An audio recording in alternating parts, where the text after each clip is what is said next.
Talk with God சொந்தங்கள் அத்தனை பேருக்கும் அன்பு வணக்கம். நான் உங்கள் ஷீபா ஜான். நான் சந்தோஷமாக இருக்கிறேன், நீங்களும் சந்தோஷமாக இருப்பீங்க அப்படின்னு நினைக்கிறேன். இந்த உலகத்தில் உள்ள அத்தனை பேரும் ஒரு நாள் மகிழ்ச்சியாக இருக்க முடியுமா? யோசிக்கத்தான் செய்யணும். ஏன்னா இருக்கவே முடியாது. வாங்க, இறை வார்த்தையில் என்ன சொல்லப்பட்டிருக்கிறது பார்க்கலாம்.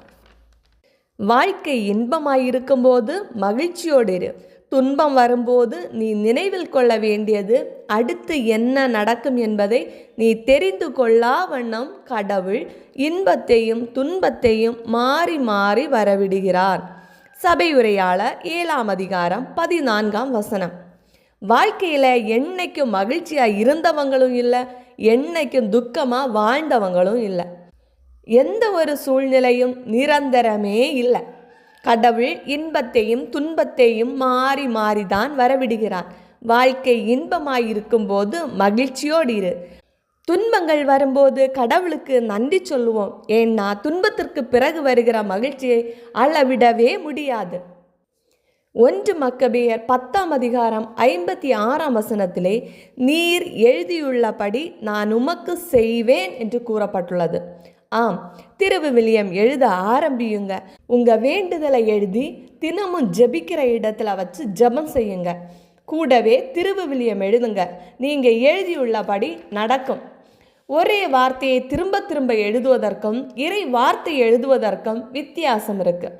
ஏன்னா ஒரு வார்த்தை திரும்ப திரும்ப எழுதுவது இம்போசிஷன், அது ஒரு தண்டனை. ஆனால் இறை வார்த்தை எழுதுவது இறைவனோடு உறவாடுவதற்கு சமம்.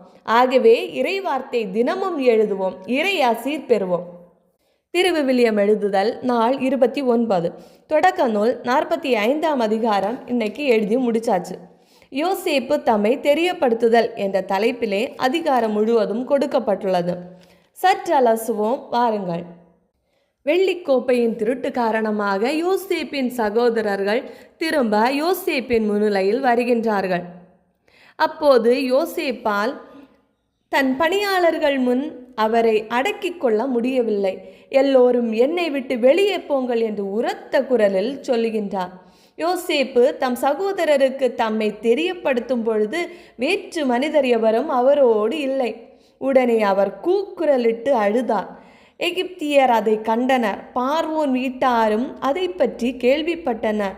அவர் தம் சகோதரர்களை நோக்கி, நான் தான் யோசேப்பு, என் தந்தை இன்னும் உயிரோடு இருக்கிறாரா என்று கேட்கின்றார். ஆனால் அவரை பார்த்து அவர் சகோதரர்கள் திகிலடைந்ததால் அவர்களால் பதில் சொல்ல முடியவில்லை. யோசேப்பு தம் சகோதரர்களை நோக்கி, என் அருகில் வாருங்கள். அவர்கள் அருகில் வந்தவுடன், நீங்கள் எகிப்திற்கு செல்லுமாறு விற்ற உங்கள் சகோதரனாகிய யோசேப்பு நான் இங்கு செல்லுமாறு நீங்கள் என்னை விற்றுவிட்டது குறித்து மனம் கலங்க வேண்டாம். உங்கள் மீதே சினம் கொள்ள வேண்டாம். ஏனெனில் உயிர்களை காக்கும் பொருட்டே கடவுள் உங்களுக்கு முன்னே என்னை எகிப்திற்கு அனுப்பியுள்ளார். நாட்டில் பஞ்சம் தொடங்கி 2 ஆண்டுகளே ஆகியுள்ளன. இன்னும் 5 ஆண்டுகள் உழவோ அறுவடையோ இராது. ஆதலால் உலகில் உங்களுள் எஞ்சியிருப்போரை பாதுகாக்கவும் பெரும் மீட்பு செயலால் உங்கள் உயிர்களை காக்கவும் கடவுள் உங்களுக்கு முன் என்னை அனுப்பி வைத்தார். என்னை இங்கு அனுப்பியது நீங்கள் அல்ல, கடவுள்தாம். அவரே என்னை பார்வோனுக்கு தந்தையாகவும் அவர் வீடு முழுவதற்கும் தலைவராகவும் எகிப்து முழுவதற்கும் ஆளுநராகவும் ஏற்படுத்தியுள்ளார். நீங்கள் என் தந்தையிடம் விரைந்து சென்று அவருக்கு சொல்லுங்கள், உங்கள் மகன் யோசேப்பு தெரிவிப்பது இதுவே. கடவுள் என்னை எகிப்து முழுவதற்கும் ஆளுநராக நியமித்துள்ளார். எனவே காலம் தாழ்த்தாமல் என்னிடம் வாருங்கள். நீங்களும் உங்கள் பிள்ளைகளும் உங்கள் பிள்ளைகளின் பிள்ளைகளும் உங்கள் ஆடு மாடுகளும் உங்களுக்கு சொந்தமான யாவற்றையும் கோசேன் பகுதியில் எனக்கு அருகில் குடியேறி வாழலாம்.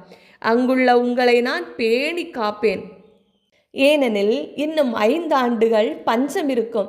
இங்கு வராவிடில் நீங்களும் உங்கள் குடும்பத்தாரும் உங்களுக்குள்ள அனைத்தும் வறியோராய் வாடுவீர்கள்.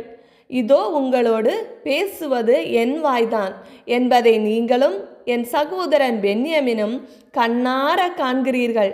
நான் எகிப்தில் அடைந்துள்ள சிறப்பு அனைத்தையும் நீங்கள் இங்கு கண்ட யாவற்றையும் என் தந்தைக்கு தெரிவியுங்கள். விரைந்து போய் என் தந்தையை இங்கே அழைத்து வாருங்கள் என்று கூறினார். தம் சகோதரன் பென்யமினை அரவணைத்து அவன் தோளில் தலை சாய்ந்து கொண்டு அழுதான்.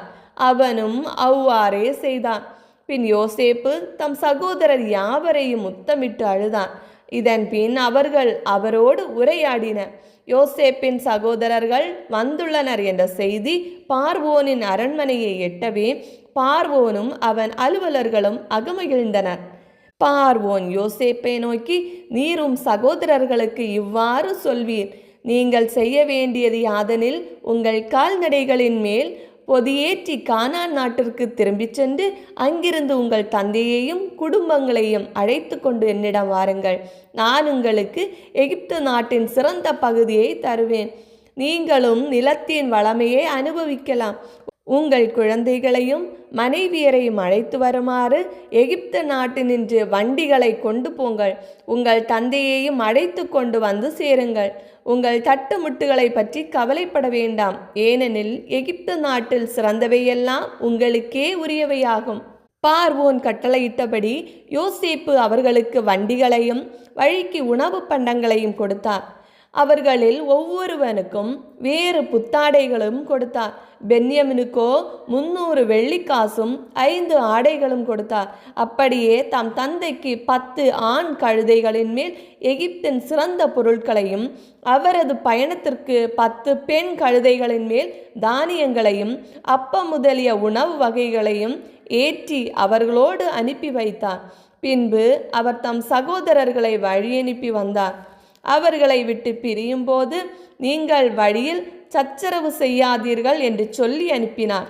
அவர்கள் எகிப்திலிருந்து புறப்பட்டு கானான் நாட்டிலிருந்த தங்கள் தந்தை யோசேப்பிடம் வந்து சேர்ந்தனர்.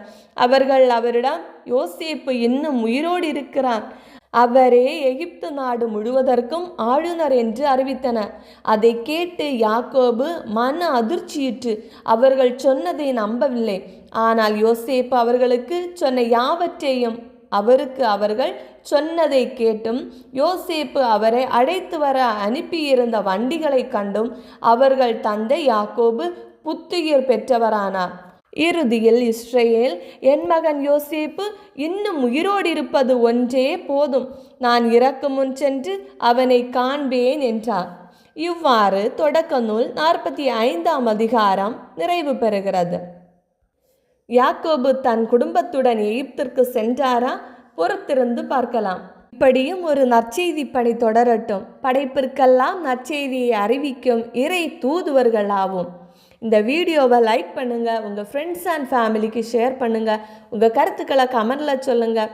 இறையோடு உறவாட எங்களோடு இருங்க. மீண்டும் சந்திப்போம். அன்புடன் உங்கள் ஷீபா ஜான்.